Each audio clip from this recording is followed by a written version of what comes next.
Oui, en direct de Porto Vecchio pour cette édition spéciale d'Europe 1 Matin, J-2, 2 jours avant le départ du Tour de France. Vous nous suivez sur europe1.fr, vous allez pouvoir découvrir, si vous nous rejoignez à l'instant, cette vue magnifique. Nous sommes installés au Bastion de France, à Porto Vecchio. On remercie d'ailleurs la mairie de Porto Vecchio pour son accueil. Et Laurent Guimier est à mes côtés. Bonjour Laurent. Bonjour Bruce, je vous accompagne dans l'effort. Absolument, c'est dur, c'est très dur. Je suis un fidèle équipier, vous savez. Absolument, de supporter ce soleil, ce beau temps et cette vue sublime et cette actualité surtout.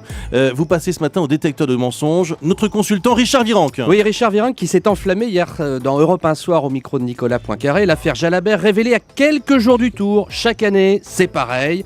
Le Tour de France, c'est le prétexte pour sortir les affaires de dopage. On veut gâcher la fête. Pour Virenque, il n'y a pas de hasard.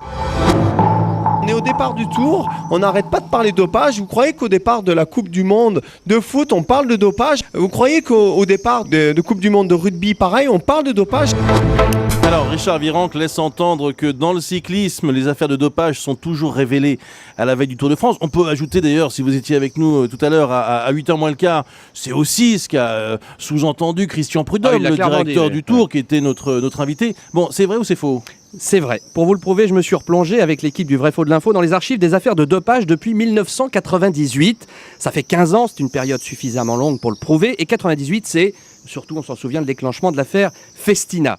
De 98 à 2012, sur 15 années, 15 éditions du Tour de France, j'ai identifié 14 années lors desquelles on a révélé des affaires de dopage dans les 30 jours qui précèdent le départ du Tour.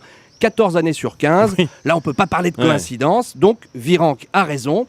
Il n'y a qu'en 2003 où le mois de juin a été complètement calme sur le front des affaires de dopage. Dans à peu près la moitié des cas, il s'agit de perquisitions, de descentes de police dans les compétitions qui précèdent le Tour, notamment le Giro, le Tour d'Italie, où depuis 1998, là encore, la justice a mis l'accélérateur pour lutter contre le dopage. Ce sont donc des coïncidences dans le calendrier sportif? Il n'y a pas une volonté délibérée de profiter du Tour pour lancer des affaires de dopage? Alors ça, c'est dans la moitié des cas, mais il y a aussi la justice qui révèle, par exemple, en 2000, une affaire de dopage dans le cyclisme amateur, au mois de juin. Des livres scandales qui sortent à pile 2 semaines du Tour. En 2004, par exemple, ce livre qui mouillait Armstrong et qui a plombé le début du Tour. Bref, tout se passe comme si l'apéro à l'EPO était devenu la tradition médiatique de l'avant-tour. Tous les acteurs s'y sont habitués, même nos sénateurs, figurez-vous, Bruce.